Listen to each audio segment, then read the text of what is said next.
74-year-old Lewis Randle sat on his porch in Memphis, iced tea sweating in his grip, when squad cars screeched up. Cops burst out, guns drawn, barking commands. Confused, Lewis dropped to his knees, an old injury from '63 flaring up. "Thought you'd slip by, old man," one officer sneered. Accused of robbery, slammed against his railing, blood trickling from his lip. His crime? Being black, being there. A quiet life shattered in seconds. What had Lewis stumbled into? What was he about to uncover? Hit like, subscribe, and comment now for justice for Lewis, because what happens next will expose a system built to break men like him. He was 74, but that didn't matter when the barrels were pointed at his face. Lewis Randle had just settled into his porch chair, the Memphis sun hanging heavy in the sky, his iced tea sweating like his palms now were, when the peace shattered. Tires screamed. Squad cars, 2 of them, came sliding up to his gate like he was public enemy number 1. Cops jumped out, guns raised, dazed, eyes locked. "Down, now!" they yelled. But Lewis just stared, the world moving slow, the same way it did the day his brother got hosed on Beale Street in '68. His knee cracked as he knelt, that old protest injury biting down like it remembered too. The neighbors froze. Kids stopped mid-game, a basketball dribbling into the gutter, forgotten. Lewis lifted his palms, voice calm, but edged with confusion. "What is this?" he asked. One cop stepped forward, big, pale, with a buzz cut sharp enough to slice, the kind of man who didn't bark to get attention. He growled. "Got a tip. Robbery suspect, black, elderly, fits you perfect." Fits you perfect. Lewis Randle, retired postmaster, church deacon, grandfather of 4, veteran of 2 movements and 1 marriage, looked up at the man, something twisting behind his ribs. It wasn't fear. It was the deep, familiar sting of being profiled. Again, in his slippers, on his own porch. The second officer, nervous, beard half-grown, shifted, his aim wavering like his conscience. Lewis locked eyes with him. There was a flicker there. But the buzz-cut sergeant had no such pause. He lunged, grabbed Lewis by the collar, and slammed him against the porch railing. The iced tea glass exploded beneath their boots. Lewis's ribs howled in pain, and his lips split open, copper in his mouth. "Resisting arrest," the sergeant barked, loud enough for the phones now rising from behind windows to hear. One neighbor, teenager, braids flying, stepped into the street, phone live, yelling, "Yo, this man didn't do nothin'. I'm filming this." The sergeant turned like a shark catching blood. He charged, ripped the phone away, and shattered it on the sidewalk, stomping the screen until it went black. Lewis tried to rise, wiping the blood from his chin. His voice was steady, low. "You got no cause," he said, and for a moment the air stopped. "You think your daughter's gonna save you?" the cop hissed. "Not today." Because Lewis had reached for his phone, too. Dialed the only number he trusted in moments like these. Tamika Randle, Deputy Attorney General, his daughter. The same girl who held his hand at his wife's funeral and swore she'd change the world. Voicemail picked up. She didn't answer. That silence almost hurt more than the cuffs. They arrested him anyway. Hauled him off in the back of the squad car like a stray dog with teeth. Neighbors watched, some filming, some weeping. "That man's been here 40 years, someone whispered. "Ain't no damn way." But whispers don't stop handcuffs. They clinked shut around his wrists, tight and cold. His slippers flopped with every shuffle toward the cruiser, one nearly falling off. Inside the car, sweat and static filled the air. The radio crackled with codes he didn't recognize. The only sound he clung to was the memory of Tamika's voice. At the precinct, they booked him under resisting arrest, again. Lewis didn't flinch when they smeared ink on his fingers. He didn't blink when the sergeant leaned in close and said, "You just became a statistic." But what broke him, what twisted his insides, was the lie they were building brick by brick. A robbery, a planted watch, a claim he'd swung at the officer, a false charge meant to stick, and a city too tired, too used to it, to question it. But Memphis had changed, and Tamika answered on the second call. "They've got me in a cell," he told her, quiet, urgent, "and they're not done." "I'm on it," she said. "Don't speak to anyone else." "Dad, you're not alone." That was the moment the tide shifted, but not in the way Lewis hoped. He was released on bail within hours, the judge pressured by Tamika's team, the videos leaking online, the story spreading. But with freedom came fire. His house, the one with the peeling paint, the garden he tended every Saturday, the porch he nearly died on, burned that night, firebombed. The word snitch spray-painted on the fence. Someone threw a brick through his window with a note wrapped around it. "You don't get to win." It wasn't just about Lewis anymore. It was about power and the system that protected it. Grayson, the sergeant, was suspended, but the war he'd started didn't sleep. They came again. A mob, angry, white, armed, bottles, bats, a photograph of Louis's bruised face taped to a street lamp with "threat" scribbled under it. They said he hit a cop, said he faked the assault, said he was trying to spark riots. They turned his truth into poison and fed it to the masses. But Louis didn't run. He got smarter. He got allies. A rookie cop who had seen it all stepped forward. He gave a sworn video confession. Grayson lied. Grayson planted evidence. Grayson smashed the teen's phone. The internet blew up. The tide turned again. But when Lewis watched that same rookie on live television the next day, recanting, claiming Lewis tried to bribe him, something inside him cracked. Grayson had bought him, or scared him, or both. Another arrest followed, this time for extortion. Lewis didn't cry, didn't beg, but he remembered.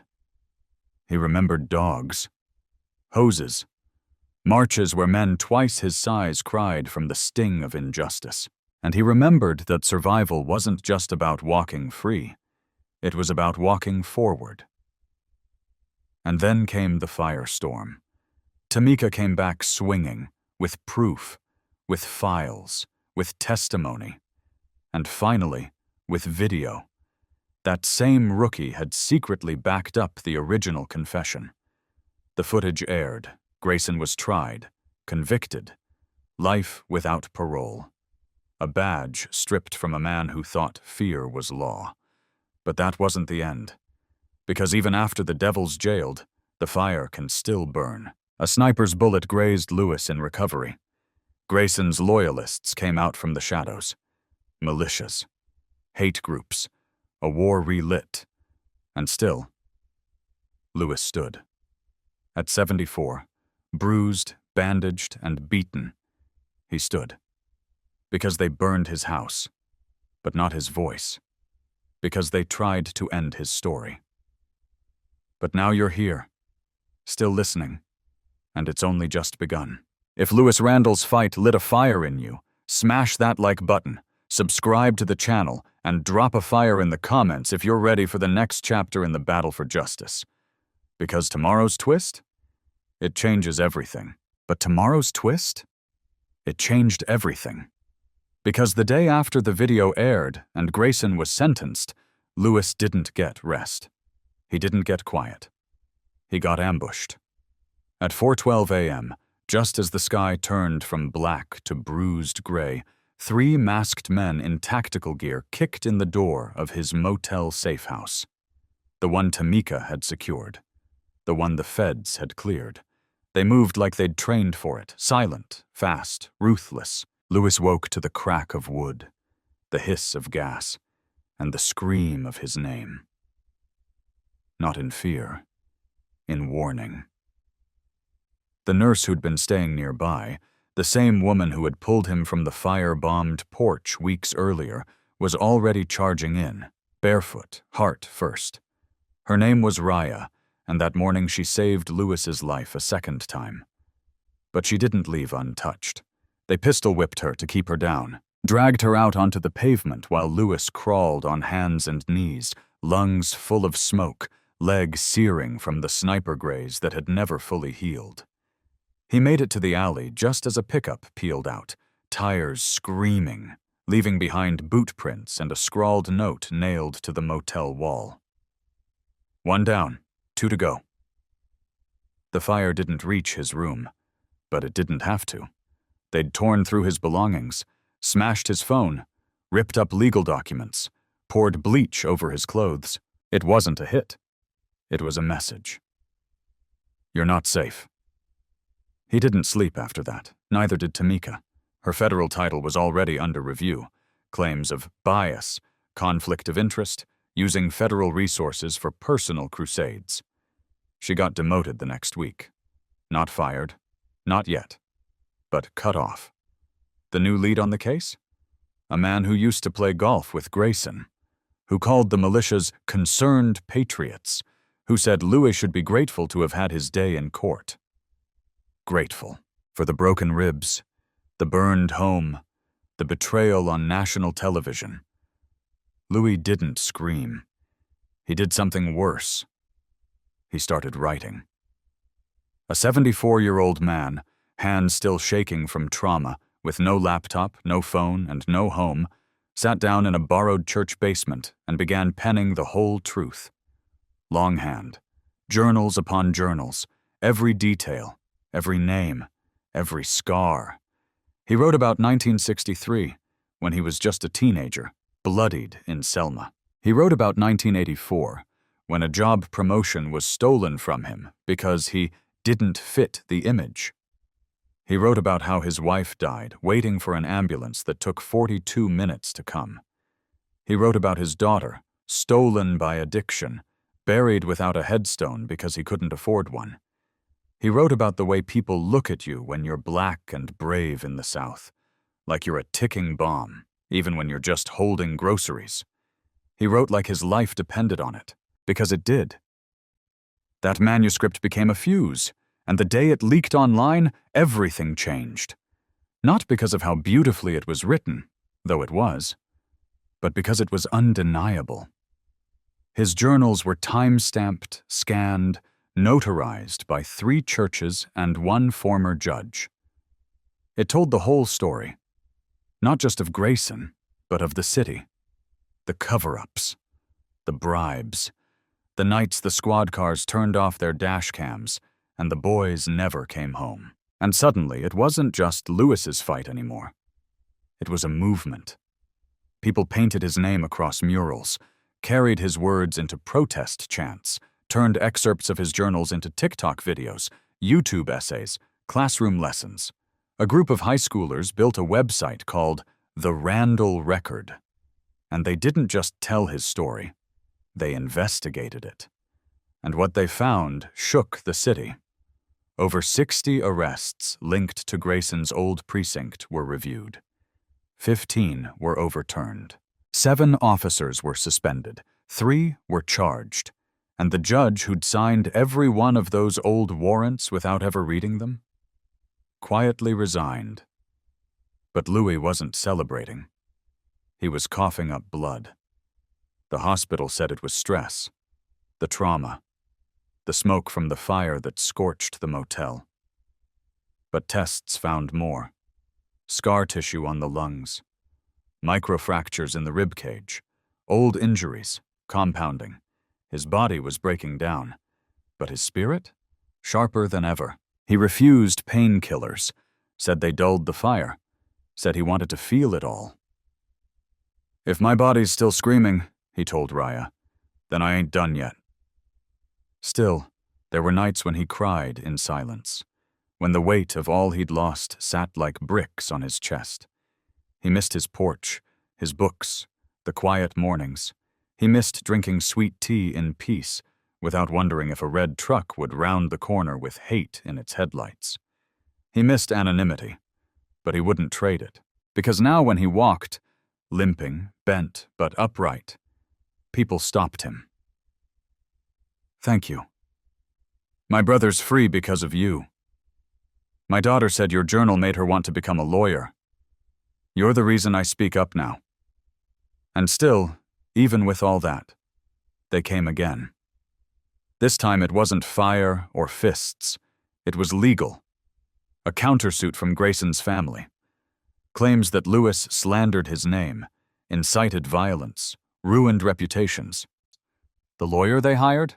Same one who defended a known hate group in federal court. The case made headlines, and while they weaponized words, Lewis stood on the courthouse steps and read aloud from the very page that changed everything. "They told me justice would come if I waited long enough. I'm done waiting. I'm walking. And if they chain my legs, I'll crawl." The crowd went silent, then erupted. They dropped the case a week later, but the damage was done. Louis couldn't go home. Tamika had lost her badge. Raya moved her kids out of state, and the motel was still a blackened skeleton. He sat on a bench one morning, unsure where to go. Pigeons gathered. The sun rose slow, and that's when a boy, maybe 12, approached. Didn't say a word, just sat beside him, pulled a copy of the journal from his backpack, and began reading aloud.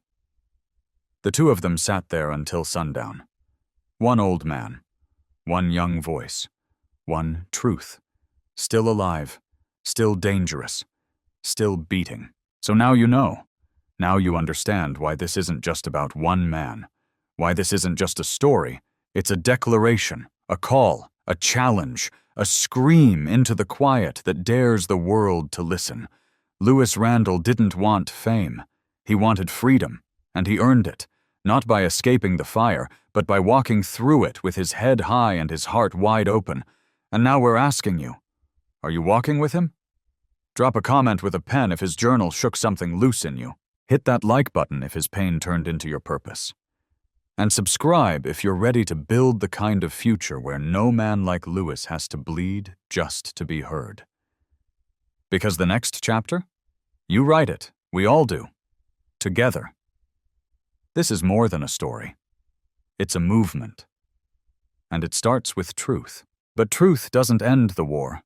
Sometimes it only shines a light on the next battlefield. After the boy finished reading that final sentence from Lewis's journal, they sat in silence. The sun dipped low, the city lights flickered on, and Lewis felt a chill cut through his coat. Not from the cold, but from the cost. His name was on murals now, on hashtags, in chants. But the man behind it, the man whose knees ached with every step, whose chest still burned from smoke, whose bones still remembered the strike of batons and rifle butts. He had nowhere to sleep that night. He tried calling Tamika, but the line rang through. Her phone was off, probably being watched. He tried Raya, but the voicemail clicked after one ring. Her message said she was focusing on healing. They had both been broken for him, and he carried that weight like a second spine. A woman from the community, someone who had seen the footage, offered him her couch, but Lewis politely declined. He'd lost too many people to hidden threats already. He wouldn't let hate follow him through someone else's door. So he wandered.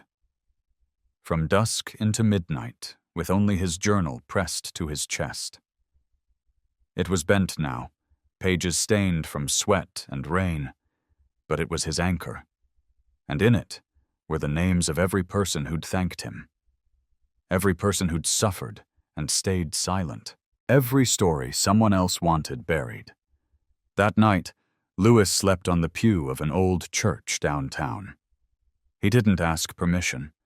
He just slipped inside, laid down, and stared up at the stained glass ceiling. And in the fractured colors of the saints and the martyrs, he saw pieces of himself, Not in the holiness, but in the wounds. He didn't dream, he just remembered.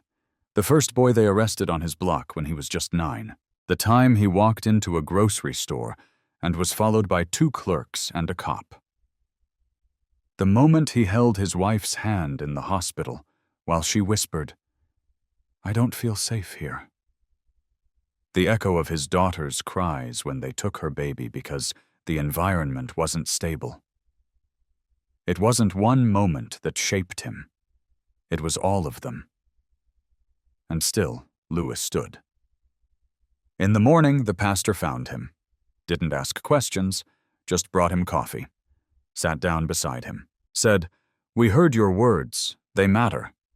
Lewis asked him what he should do next, and the pastor replied, "Keep speaking, even when your voice shakes." So that's what he did. He began showing up at schools, community centers, jails. He read from his journal in rooms that had never known truth like this. At first, the crowds were small, curious, cautious. But as the weeks passed, they grew. Not because Lewis was famous, but because he was fearless.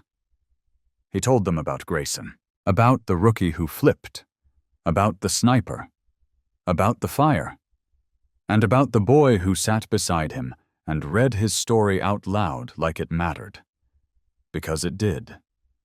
One day, after a speaking event at a local high school, a girl, maybe 15, quiet, freckles dotting her cheeks, walked up to him, holding back tears.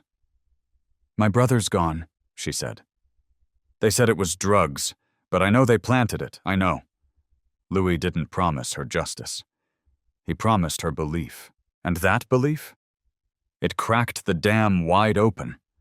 Letters poured in, stories from people who had never dared to speak. Mothers, brothers, whistleblowers, nurses, officers. One of them sent a flash drive. Another sent court transcripts redacted with marker, but restored by tech-savvy teens from Elijah's Row, the same community garden Lewis helped build before it was burned to ash. Tamika, though bruised and still silenced by red tape, began working off the grid. They created something together. The Randle Archive, an online library of testimonies. Verified, cross-checked, coded for protection. Within months, it had over 4 million views.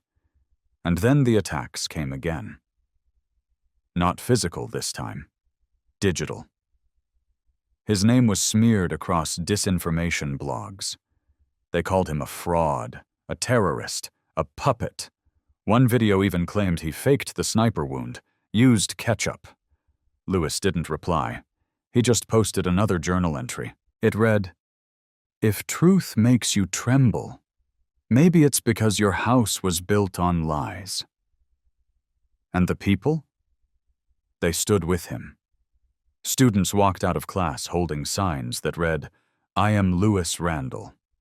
Churches across the country read his words in place of sermons. Protesters chanted his name not in anger, but in honor. And the city, finally cornered by a truth it couldn't silence, offered him a key to the city. He declined. "Don't give me a key," he said into the microphone. "Give me back the doors you locked shut." The crowd roared, but behind the cheers, Lewis felt the weight of what it had cost. His knees were worse. His cough had returned. His fingers trembled when he wrote. And still, he pushed forward. Because grief doesn't have an expiration date. But neither does courage. One evening, as the sun dropped behind a broken skyline, Lewis sat beneath a lamppost on 8th and Carroll, the same corner where Grayson first shoved him, years ago now. The pole still bore the dent from the riot shield. The sidewalk still showed the crack where his blood had pooled.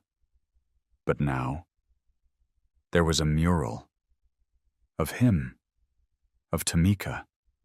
Of Rhea. And of Elijah, the boy whose death was never in vain. Someone had painted a quote below it in bold red. Still standing. Still speaking. Louis smiled, took out his pen, and added 3 more words. Still not done. So, now, we ask you, are you done? Or are you still burning? Are you tired of watching brave people bleed for basic truth? Because Louis didn't march alone, and he sure as hell didn't survive just so we could scroll past. This is your moment to stand up for the ones who can't anymore. Drop a comment with a "if Louis gave you the strength to keep fighting." Smash that like button if his words lit a fire in your chest. And subscribe if you're ready to walk into the next storm with him. Because tomorrow might be worse. But with people like you listening, it might just be better. This is more than history. This is healing, and you're part of it now. This is your moment to stand up for the ones who can't anymore. Because what Louis did next, they don't even teach that part in schools. It didn't make the papers. It wasn't streamed.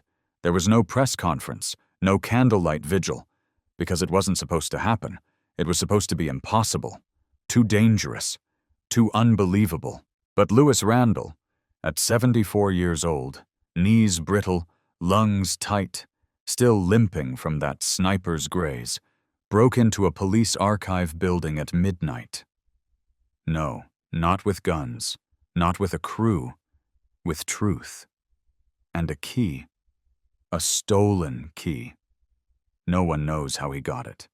Maybe from a janitor, maybe from a whistleblower. Maybe someone on the inside knew justice was hiding behind steel and codes and files marked confidential. All they know is what was found the next morning. A file, left anonymously on the desk of a local journalist. Unlabeled. Just a flash drive and 1 post-it note. If you're reading this, make sure the world sees it too. LR. Inside that folder were scanned documents. Hundreds. Evidence logs never submitted to court. Body cam footage that had gone missing.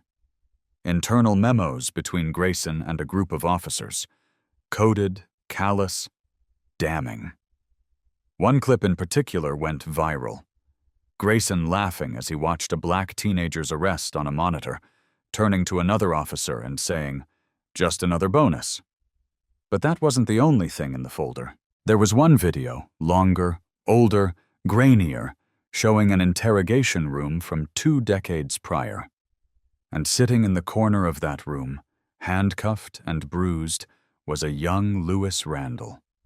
Eyes swollen, lip cracked. The timestamp? 3 days after Elijah died. This was the part Louis never talked about, the part buried so deep even Tamika didn't know it. They had arrested him then too, back in the early days, when he still believed the system had a heart somewhere inside it. They accused him of obstruction, of interfering with an investigation. But the footage showed something else entirely. It showed an officer trying to coerce him into silence. It showed Louis refusing. It showed the officer slamming a folder onto the table and saying, "You'll regret this. If you want your son's death to mean something, shut your mouth." And Louis? He just stared back and said, "He already means something. You're just afraid people will find out why." It was that clip, grainy and shaking, that broke the last dam. The file spread like wildfire. Screenshots, headlines, teachers using it in ethics classes, churches replaying it on Sunday mornings, TikToks comparing it side by side with Grayson's sentencing. And the building he'd broken into? Burned to the ground 4 nights later. They called it an electrical fire. But everyone knew better. Someone was trying to erase the past before the rest of it surfaced. Louis went quiet after that, didn't speak for 3 days. Not to Tamika, not to the press, not even to the boy who'd become his shadow, reading his words to strangers in parks. He just sat in a room at the back of a local shelter, scribbling into a new journal. A new entry. No one's read that one yet. But the rumor is, it names names. People still in power. People with blood on their paperwork. People who shook hands in daylight and ordered raids at midnight. And ever since that night, Lewis has been different. Still walking. Still speaking. But quieter. More cautious. As if watching shadows that haven't moved yet. He started asking for burner phones. Only used encrypted email. Never stayed 2 nights in the same place. Some say he's paranoid. Others say he knows something. Something he hasn't shared yet. And that something might be the biggest truth of them all. One morning, Tamika met him at a diner just off Highway 12. She wore sunglasses and a hoodie, like she was hiding from the memory of her own badge. Lewis sipped black coffee. His hand shook when he raised the cup. "You still sure about this?" she asked. Lewis just smiled. That old, quiet smile. "If they burn everything I own, I'll just write it on the walls," he said. And she believed him, because he already had. He'd etched quotes from his journal on the side of that shelter, carved truth into bus stop benches, slipped copies of his memoir into jail libraries. He was no longer just a man. He was a movement with legs. A ghost they couldn't cage. A fire that couldn't be drowned. But what he was doing now, it scared even the bravest among them, because Lewis was preparing one final release. A document. No one knew what it held, but he'd referred to it once as the reckoning. All he said was this: when it drops, people will either riot or they'll rebuild, but they won't be able to ignore it. Some begged him not to do it. Raya sent him a voicemail through a secure line. "You've done enough. You've survived enough. Let someone else carry the next chapter." But Lewis knew something most didn't. He was the next chapter, because survival wasn't his goal. Accountability was. And accountability was dangerous. 3 weeks later, someone tried to poison him. He got sick after a coffee meeting. Spent 2 days in the hospital. Doctors said it was food poisoning. But Tamika ordered her own lab test. Traces of strychnine. Someone had tried to silence the reckoning, but they failed. And Lewis? He didn't stop. He just switched from paper to digital. Sent pieces of the reckoning to a network of trusted activists. Redundancy. Protection. "If they get me," he said, "the story won't die with me." Because he wasn't just living for himself anymore. He was living for the boy who read his words at bus stops, the girl whose brother was framed, the mother who lost her son to a raid that never made the news, the veteran who marched in Selma and watched history repeat itself like a skipping record. Lewis Randle became the heartbeat of resistance. And now, he's missing. Last seen 2 nights ago, leaving a community meeting, said he was going to drop the reckoning at a secure location. Never arrived. Tamika's been calling every hospital. The boy's been searching parks, volunteers combing alleys, shelters, bus stations. No sign, no trail, just a burner phone found in a storm drain with one unsent message typed on the screen. "It's bigger than even I thought." And so, we're here. At this moment. You, me, all of us. Waiting. Worried. But not broken. Because Lewis wasn't the kind of man who vanished without purpose. Maybe he's hiding. Maybe he's hurt. Or maybe he's already moved the reckoning into place, and the silence is just the wind before the thunder. So we ask you, yes, you, are you ready to fight for the one who fought for everyone? Drop a comment with a, "If you're helping us search for the truth." Leave a file if you're demanding to see what's inside the reckoning. Hit that like button if you're still burning for justice. And subscribe, because if Lewis is still out there, we promise you'll be the first to hear his next words.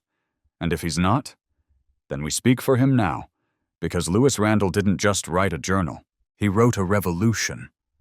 And it's not over. Not until the truth is louder than the lies. Not until every door he kicked down stays open. Not until the reckoning comes. Are you ready? We are. Stay tuned. They called him quiet, invisible, a man who kept to himself. Until the night he vanished, and the city erupted in whispers. No one knew why Lewis Randle, 74, left the shelter at 2:14 a.m.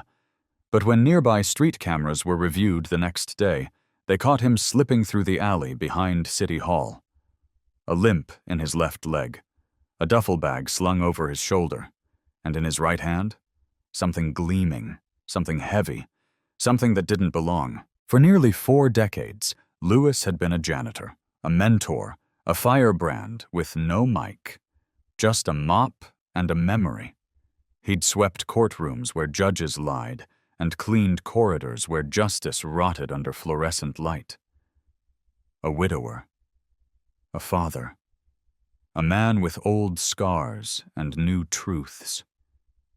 But when 2 high-ranking officials were arrested the next morning, charges sealed, names redacted, whispers turned into gasps, because Lewis hadn't just disappeared, he had struck, and no one knew what he took.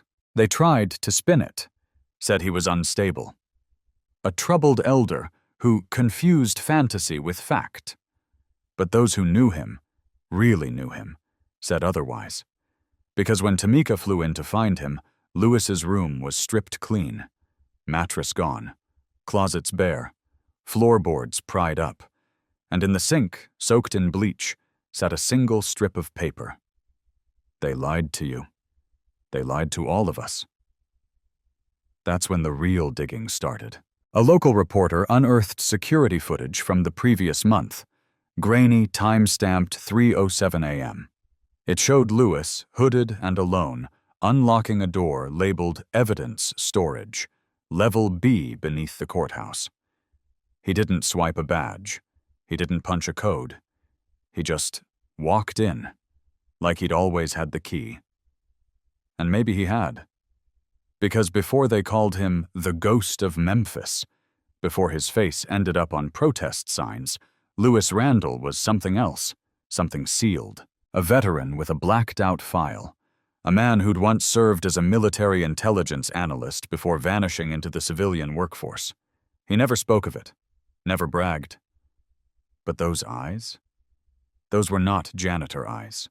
They were eyes that remembered everything, including a case buried 22 years earlier. His wife Elaine found dead in her car, ruled a suicide. But Louis never believed it. Her wrists were bruised, her lip split. The engine had been cold for hours. And the autopsy? Vanished. The arresting officer retired the next day. The coroner was promoted. The prosecutor? Still climbing. Lewis buried her quietly, but he never buried the truth. In the months before his vanishing, something changed. He started staying up later, studying public records, court transcripts, sealed files someone had slipped him. He kept a crate in the corner of the shelter labeled Elaine, 1998. Tamika once asked about it. He just said, "I'm not done." One woman said she saw him meeting late at night with someone in a green blazer. Confident. Sunglasses even at night. Never gave a name. And neither did Louis. Then came the outages. The night Louis disappeared, 5 government buildings lost power for 4 minutes. No alarms, no backups triggered. And in that window, someone accessed a sealed vault inside the old archives building. The door was unlocked, files were missing, and muddy boot prints were left behind, prints that matched Lewis's orthopedic soles. The duffel bag? Still missing. The contents? Unknown. But 1 week later, something else surfaced. A flash drive, slid beneath the office door of the city's ombudsman. No note, no label, just one file titled Cleanup 01. Inside, a video. Grainy, shaky. Lewis, sitting across from a federal agent in a dark room, whispering names, dozens of them. Politicians, judges, officers, some still in power, some long gone, some with plaques on buildings, and one folder, sealed with the word mayor written in red marker. A week later, the mayor resigned for health reasons. And Louis? Gone. No transactions, no sightings, no footage. Like a ghost, like a man who knew exactly how to vanish. Except one clue remained. A postcard. It arrived at the city clerk's office. No return address. 7 words, scribbled in black marker. I swept the floor. Now dig deeper. Signed, L.R. The media exploded. They called him the janitor who unplugged the city. The man who mopped up Memphis. The cleaner. But what they didn't report was what Tamika found a week later, behind the old church pew where Louis used to nap. Duct-taped to the underside, a folded sheet of paper, his handwriting. Faint. Faded. If I'm gone, it's because I found something bigger than her case. Bigger than me. A plan. Names. A machine that feeds on silence. I couldn't let it grow. I couldn't let you follow. Don't find me. Find them. She read it 5 times before collapsing onto the floor. Because she knew Louis. Knew his pain.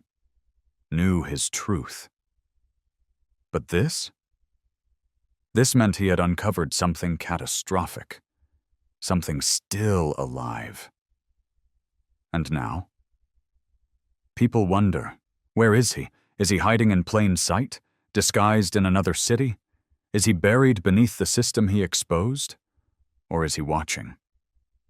Waiting. Waiting for the city to trip over the lies it built on his silence. There are sightings. Stories. A man sweeping outside a jazz club in New Orleans. A gray-haired figure boarding a bus in Detroit. A preacher in South Carolina who never removes his sunglasses. But no one can prove a thing. Louis Randle left behind no selfies, no memoir, no blueprint.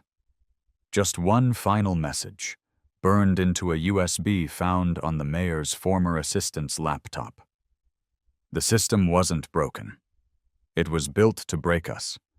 And sometimes to clean it, you have to burn the building.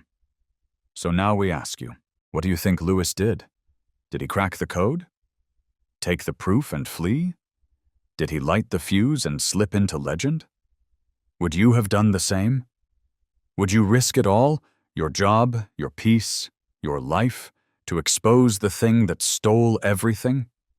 Drop a comment with a pen if you're still searching for the truth. Leave a broom emoji if you're rooting for Louis. Smash that like button if his quiet rage echoes in your bones. And subscribe, because if another postcard lands on another crooked desk, you'll be the first to know. This isn't the end. Because Louis didn't vanish. He evolved. He became the one thing they couldn't arrest. Couldn't slander, couldn't bury. He became the whisper that starts a revolution. And when he returns, it won't be for a speech. It'll be for the reckoning. Are you ready? We are. Stay alert. Stay loud. Because this time, he won't be alone. Absolutely. Here's the continuation of Idea 6, written as a captivating 1,600-word paragraph. It picks up directly after the line, would you risk it all, your job, your peace, your life, to expose the thing that stole everything? And reveals, piece by piece, what really happened to Louis Randle. His dangerous moves, heartbreaking discoveries, and the emotional weight behind it all, until the moment it's finally resolved. What Louis Randle did, most people wouldn't even dare to imagine. Because he didn't just crack the code. He became the glitch in the system. He didn't just light the fuse. He built the bomb with the very lies they fed him, packed them tight with betrayal, and left it ticking beneath their golden floors. While the city hunted shadows, Louis was weaving one final truth. One too big to bury, too loud to silence, and too righteous to ignore. And now, after months of silence, of rumors and whispers, of dead-end sightings and desperate theories, the truth has finally surfaced, and it's wilder, darker, and more beautiful than anyone ever guessed. It started the night he disappeared. What most don't know is that Lewis didn't flee for his life. He traded it. That duffel bag he carried into the alley? It wasn't packed with clothes or food. It was filled with sealed evidence, files, audio, photos, originals, not copies, not downloads. Originals that had been erased from every database, shredded in every archive, torched in every office, except the ones he'd hidden. Under loose floorboards, inside hollowed-out church hymnals, behind bricks in abandoned subway stations. For years, he'd been collecting, building, waiting. And when the power outages hit, that wasn't random. Lewis had spent a year working with a quiet little group called the Forgotten Five. Former techs, one ex-hacker, one disgraced city clerk, one woman who'd once been a whistleblower and lost everything. No one knew their names, not even Lewis. They met using burner phones and crossword puzzle codes left in newspapers. They never gathered in the same room. But when Lewis said it was time, they moved.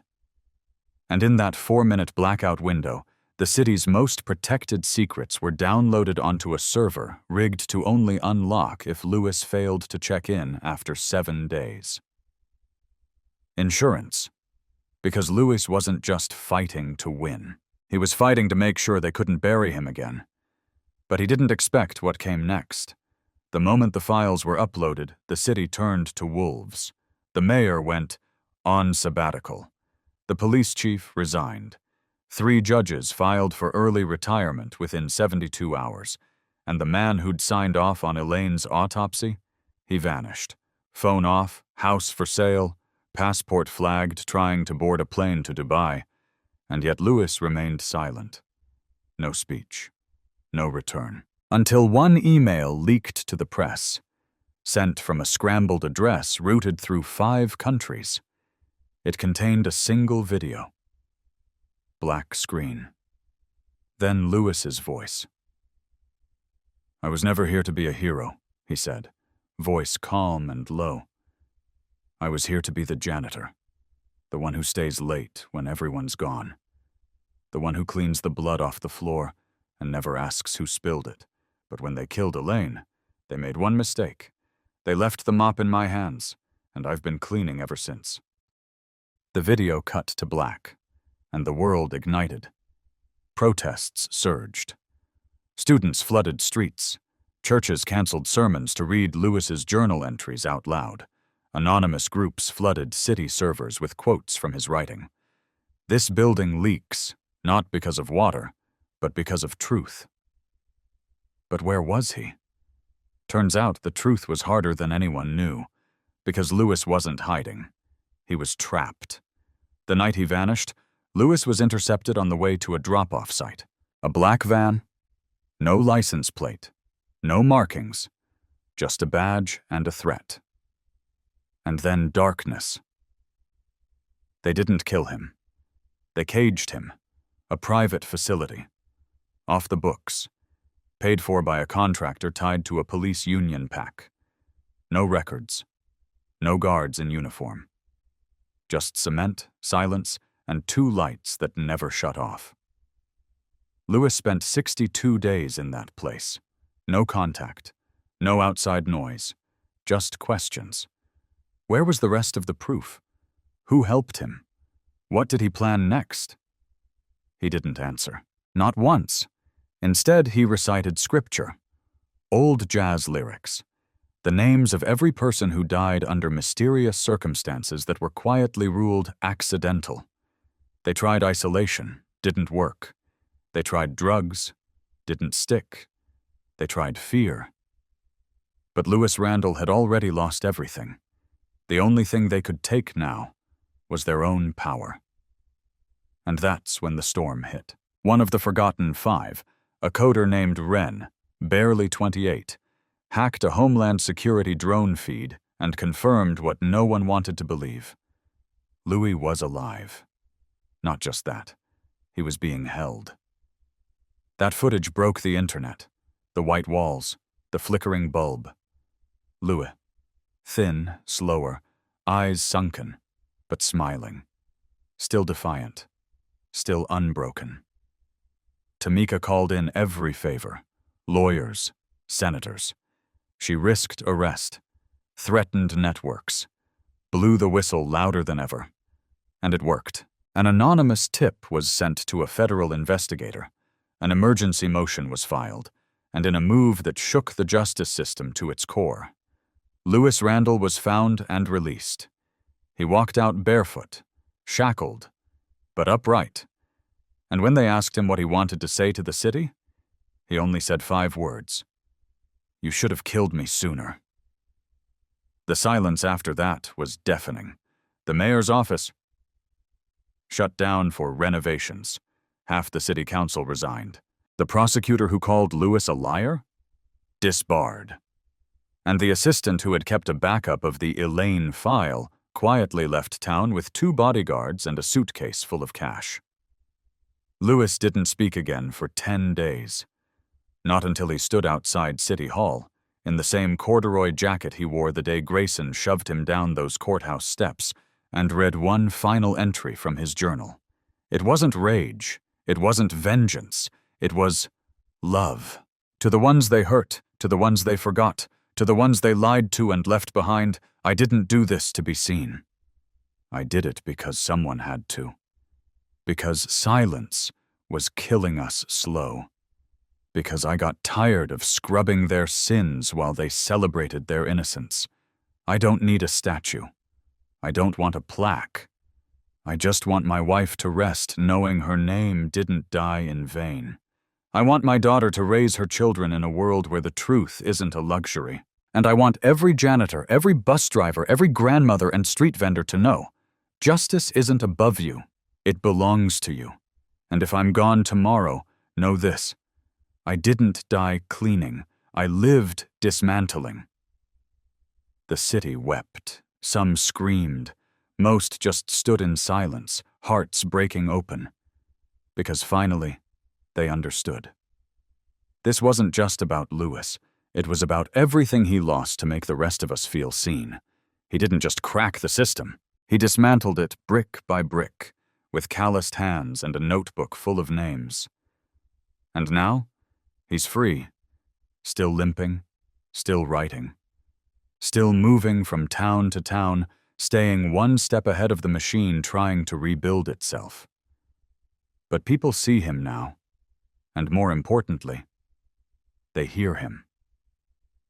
Because the real victory wasn't in the files, wasn't in the resignations or the arrests. It was in every whisper that turned into a roar, every soul that rose to its feet, every hand that picked up a pen and said, "Me too. I remember. I believe you." So if you're still here, reading this, watching this, feeling the fire Louis left in his wake, we have just one question for you. Drop a comment with a, "If you believe the system wasn't broken. It was designed that way." Hit that like button if Louis's fight made you see the truth differently. Share this story with someone who still thinks cleaning the floor means staying quiet. And subscribe, because if Louis ever writes again, you'll be the first to read it. This isn't the end. It's the spark. Louis lit the fire. Now it's your turn to carry it forward. Because truth, it doesn't vanish. It waits. Just like Louis did. And when it returns, it burns brighter than ever. Here's the continuation of Idea 7, written as a 1,600-word paragraph that deepens the emotional resonance, unpacks the truth of what Louis endured, and reveals how the pain, the risk, and the impossible choices led him to the moment where the world finally listened. What will you do with it? That fire in your chest, the one burning hotter than rage, heavier than grief. Because now you know. You know what Louis Randle endured to give us that fire. You know how he limped through silence that felt like a noose, how he let them strip him of freedom, dignity, peace, even sleep, but not his voice. And if you're asking what really happened between the white walls and the flickering bulb, buckle in, because the truth isn't tidy. It doesn't wrap up with a bow. It bleeds. It convulses. It costs more than most are willing to pay. But Lewis paid in full.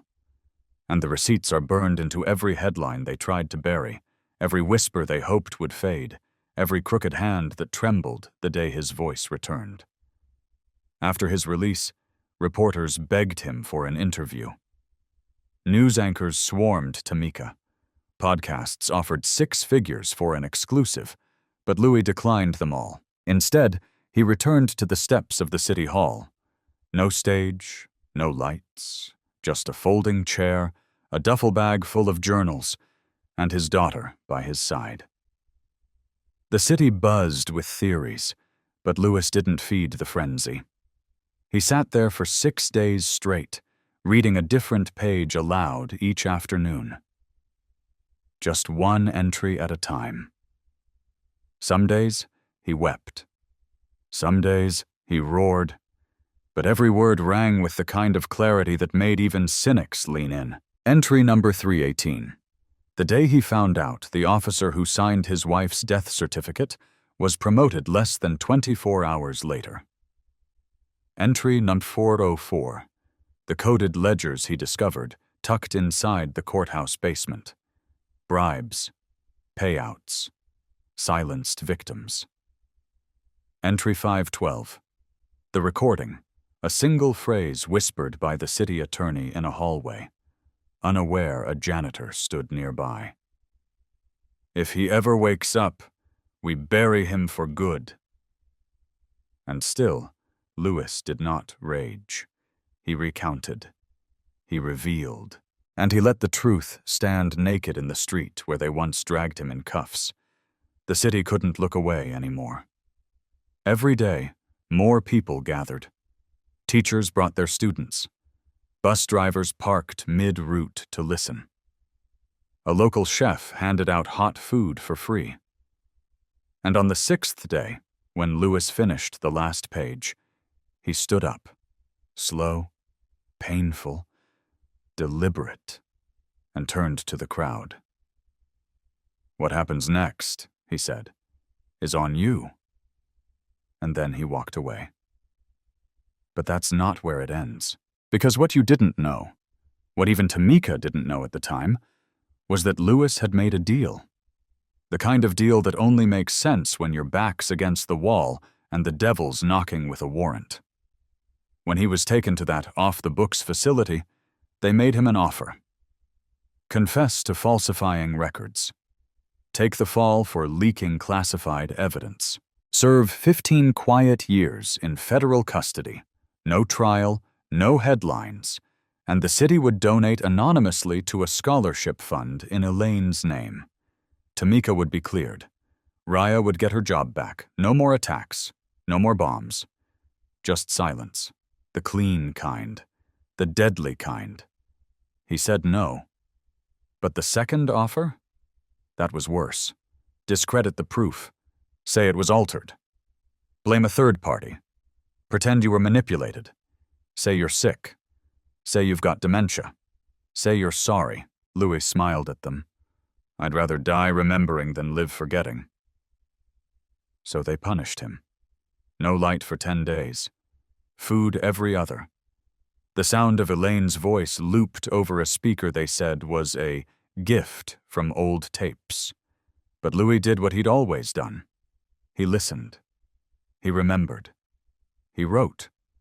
On the wall, with broken fingernails dipped in coffee grounds. And when they finally released him, he left behind a single word scrawled in every corner of the room. Watch. And now the whole world is. Because here's the part you didn't see on the news. Lewis didn't just dismantle a system. He built a new one behind its back. He spent his final year not just writing. He was training. You see, there's a small group now. They don't wear uniforms. They don't post photos. But they call themselves the Sweepers. And every one of them was handpicked by Lewis. A nurse who faked paperwork to smuggle documents out of the jail. A preacher who hid hard drives in the false bottoms of communion trays. A graffiti artist who turned the mayor's scandal into a moving mural on the side of the courthouse itself. They don't protest. They plant. They infiltrate. They document. They wait. And when a headline breaks now, when another city tries to paint a victim as violent or unstable or dead wrong, these sweepers appear. Quiet, calm, focused, carrying USBs with backup files, carrying notebooks with the truth, carrying Lewis's legacy like it's sacred. And they never announce themselves. But when they show up, change follows. Now here's the twist. Lewis is dying. He hasn't said it publicly, but Tamika knows. The limp is worse. His cough is deeper. There's blood on the handkerchief he hides in his back pocket. And yet, every week, he sends out one more journal entry. Encrypted, distributed across a dozen networks, read aloud at union meetings, community gatherings, sometimes even schools. He doesn't sign them anymore. He doesn't need to. You know the voice. And that right there, that's the real win. Not that he exposed them, not that he dismantled them, but that in a world so willing to forget quiet men like him, we never will again. Because Louis made sure of one thing. The truth will never go quiet again. So here's what we ask you now. Drop a comment with a pen if you believe every buried lie deserves daylight. Leave a message for Lewis. Yes, he still reads every single one. Hit that like button if you believe his pain lit your purpose.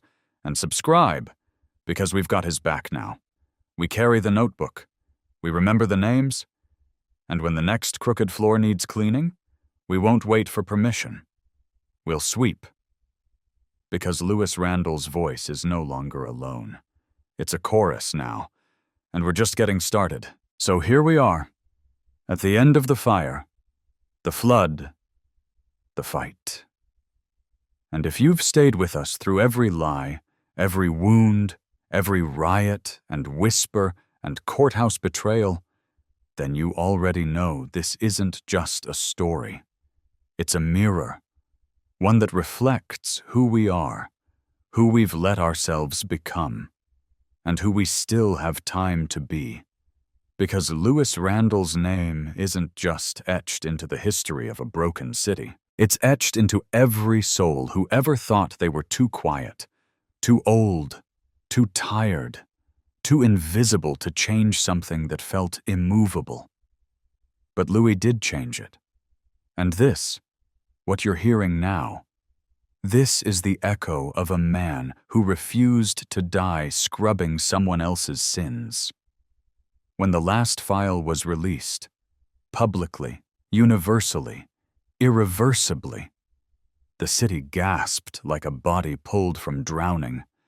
Names were named, dates were matched, cover-ups were confirmed, and suddenly people stopped calling Lewis a myth or a martyr.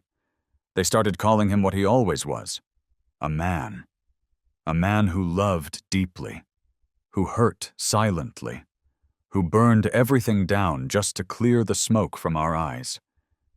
And once the fire cleared, what was left behind wasn't just rubble, it was revelation. A fund was established in Elaine Randle's name. Not because Lewis demanded it, but because the people did. They said her name in classrooms, churches, courtrooms. The mural on 8th and Carroll, it became a protected landmark. Tourists took photos. Children touched the red paint like it carried warmth. And Tamika, she was offered her badge back. She declined. "The law I want to serve now," she said, "is truth." Lewis didn't want a parade. He didn't want a book deal. He didn't want a statue. He wanted what all of us want in the end. Peace. But peace doesn't come easy to people who've seen what he's seen. So he moved again. A small town, no name given. Quiet porch, fewer cameras, more trees. He still writes, though. Every morning. A single entry. No longer a journal. Just a letter. Each one addressed to the next generation. To the one who thinks it's not your fight. To the one who thinks you're too small. To the one who thinks you'll lose. He writes for them. For you. For all of us. And when reporters finally tracked him down, months later, he only had one quote to give. I didn't want justice to be an event. I wanted it to be a habit. That line? It's being taught now. In high school debate clubs, in criminal justice courses, in community forums where people still argue whether he was a hero or a threat. But the truth is, Louis Randle was both. And neither. He was simply a man who got tired of waiting. And if you've ever felt that exhaustion in your bones, that urge to scream into the quiet, then you already know. You're part of the story now, too. But let's not wrap this in bows. Let's tell you what it cost. His leg never healed right. The limp got worse. Some days he can't lift his arm all the way. His cough is chronic. The doctors say it's from the chemical exposure during the fire at the motel. But Louis says it's just the air up here. It gets heavy sometimes. Tamika visits when she can. She brings him books, photos of the grandkids, recordings of students reading his words. But he misses Elaine. He still sets her mug on the porch table, still touches the page in his journal where he first wrote her name in ink that ran from tears. And yet, he smiles. Because the house he lives in now, it was donated by a woman whose son was falsely arrested by one of the very men Louis exposed.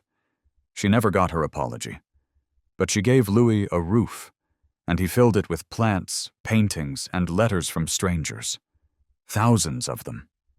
Some from ex-cops who said, "You made me open my eyes." Some from janitors who wrote, "You made me feel seen." Some from teenagers who never knew his name until this story but now carry his face on patches stitched to their backpacks. And still, Louis stays humble. "You don't thank the broom," he said once. "You thank the one willing to sweep." So let's do that now. Let's thank him. Let's remember what he taught us. Lessons written in ash, ink, and bone. Lesson 1. Silence can be a weapon, but it can also be a shield. Know when to use it. Know when to shatter it. Lesson 2. Not all heroes wear armor. Some wear slippers. Some carry journals. Some walk alone until others catch up. Lesson 3. Justice isn't something you find. It's something you build. One uncomfortable conversation at a time. One truth teller at a time. One refusal to look away at a time. And lesson 4, maybe the hardest of all. Healing doesn't mean forgetting. It means remembering differently. It means holding the pain in one hand and hope in the other, and choosing again and again to move forward anyway. Louis Randle lived that truth, and now it's yours. So if you've come this far, if you've cried with him, marched with him, bled with him, believed in him, then don't let it stop here, because stories like his don't fade. They flicker, they wait, and they ignite when we dare to carry them. Drop a comment below. Tell us the moment Louis's story hit you the hardest. Let him know he's not alone. Let him know we heard him. Smash that like button if you believe voices like his deserve more than one spotlight. They deserve a megaphone. And subscribe to this channel, because more stories are coming. Stories that will shake you, break you, lift you, teach you. Stories that remind us the fight isn't over, and that the next Louis is already out there, sweeping the corners of a system still too proud to apologize. Because Louis Randle didn't disappear. He didn't fade into myth. He lives. In every act of resistance, every whispered truth, every shared story. He lives because you listened. And that changes everything. So don't look away. Not now, not ever. Because the next time a quiet man stands against an unjust machine, and the world calls him crazy, broken, paranoid, dangerous, you'll know better. You'll know what it looks like when truth walks in slippers. And you'll remember the janitor who didn't just clean the mess. He cleaned the system, with nothing but courage and a pen.